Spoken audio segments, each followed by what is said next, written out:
Bonsoir, Amélie Robitaille pour vous ce soir, en cette soirée Projection Fantastique, 3e édition. Ce soir, sorcières, étranges, les films sont à l'honneur. Et c'est parti. Je suis en compagnie de Caroline du Cabaret des Restants. Bonsoir, Caroline. Bonsoir. J'aimerais que tu nous parles du Cabaret des Restants, s'il te plaît. Nous, dans le fond, on est des restants dans le sens qu'on est un restant d'une troupe burlesque qui a été fondée il y a 3 ans. Puis là, on a décidé de partir notre propre troupe en cabaret. Donc, c'est pour ça qu'on s'appelle les restants. Dans le fond, le but à soir, c'était 2 filles du secondaire qui jouent à Ouija puis qui s'amonent un esprit. Fait que c'était ça pas mal notre idée ce soir. Rosalie Lambert, #lapin. Pourquoi #lapin?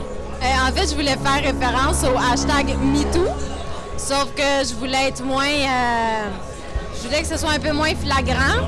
Donc, c'est vraiment plus comme un conte urbain, un peu comme pour une petite vengeance pour toutes les filles qui ont subi un peu d'agression dans leur vie. Donc, fait que c'est ça. Fait que c'est vraiment #lapin. C'est comme un conte moderne 2.0 du #MeToo.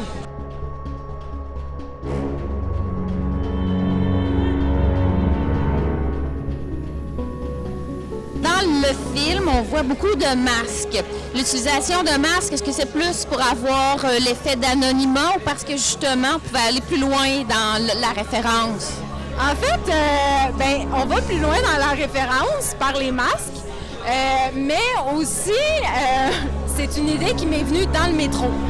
Parce que dans le métro, il y avait quelqu'un qui chantait, en fait, qui jouait du violon avec un masque d'animaux sur la tête. Et qui chantait.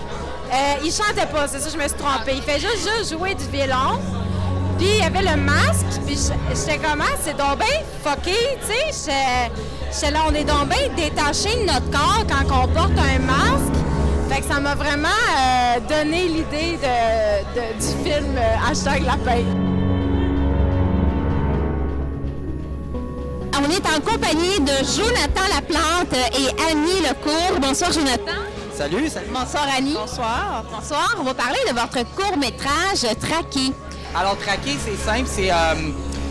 nous, on voulait à la base, c'est un beau défi que Gabrielle Bissonnette nous a lancé, de participer à cet événement-là. Et ça faisait 5 ans qu'on n'avait pas tourné du tout, parce qu'on a eu un enfant ensemble. Et Traqué, dans le fond, c'est... ça le dit. C'est un personnage qui se sent traqué tout le long du film. Et au fil du temps, on apprend pourquoi.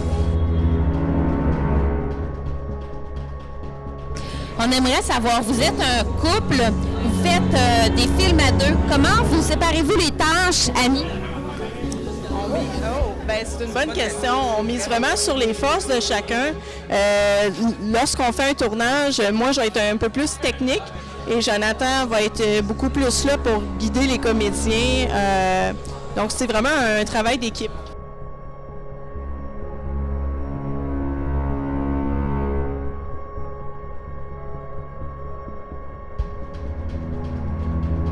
Gabrielle, ton film Camélia, donne-nous un peu, c'est quoi ta démarche artistique qui a parti le film Camélia? Bien, on était dans un cabaret Kino dans lequel où est-ce qu'on doit produire, écrire, tourner et faire le montage du film en 72 heures.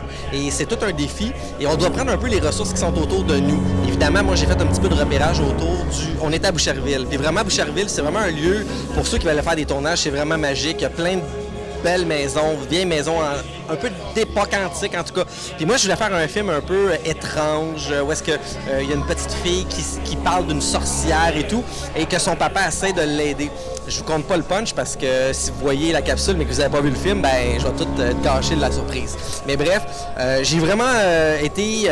je voulais aller chercher quelque chose d'atmosphérique. Les gens, des gros plans au niveau du visage qui regardent beaucoup la caméra. Je voulais aller chercher une espèce d'ambiance un peu bizarroïde, inquiétant. Puis je pense que en général, on a réussi à Je pense qu'en général, j'ai réussi avec mon équipe et avec mon caméraman Cameron à aller chercher cette espèce d'angoisse, de moment un peu étrange dans cette bulle-là.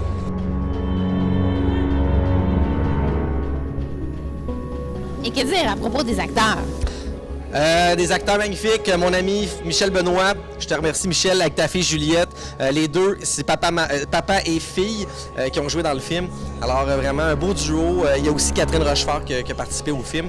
Alors vraiment une belle petite équipe soudée, mais vraiment le fun.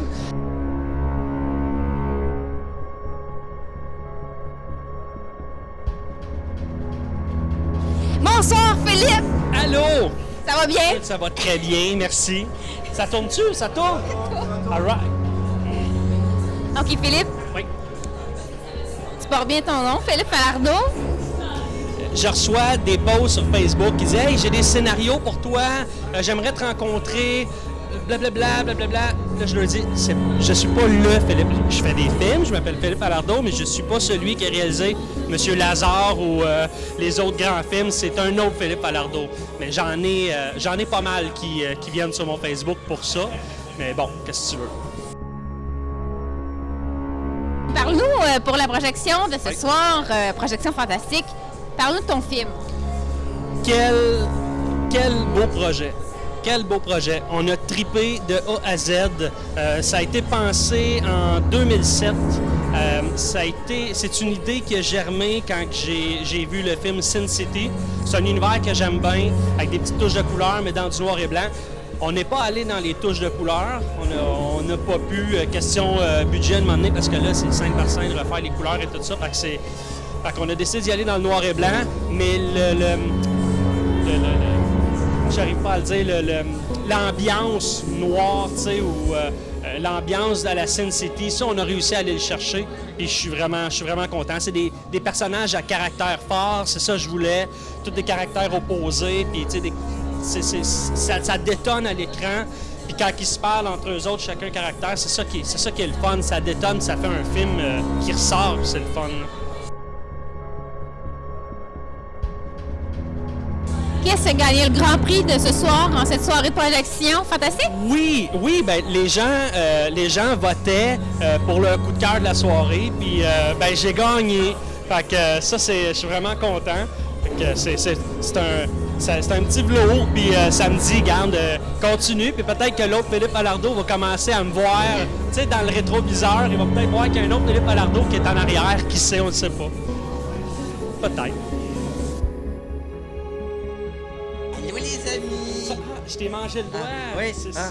J'ai un œil pour toi. J'aime ça, c'est bon pour la santé. Ils disent qu'ils vont en donner aux astronautes. Sur moi, c'est ça. Pareil, les amis. Bye bye!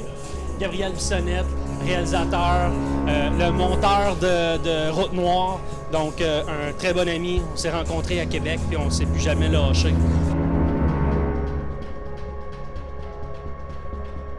Parle-moi un peu de l'événement ce soir. Ben là, c'est notre 3e édition ce soir. Vraiment, à chaque année, moi, c'est moi qui organise, qui choisit les films. Puis je peux te dire, cette année, je suis extrêmement fier parce qu'on a vraiment des films solides. On va se dire, là, vraiment, je vois le niveau de qualité qui augmente à chaque année. Et je donne aussi comme objectif à des gens, des réalisateurs, des réalisatrices, de nous produire des films pour la soirée. Puis vraiment, chapeau, les gens ont embarqué dans le projet, ont embarqué dans l'aventure, puis je suis vraiment content pour ça.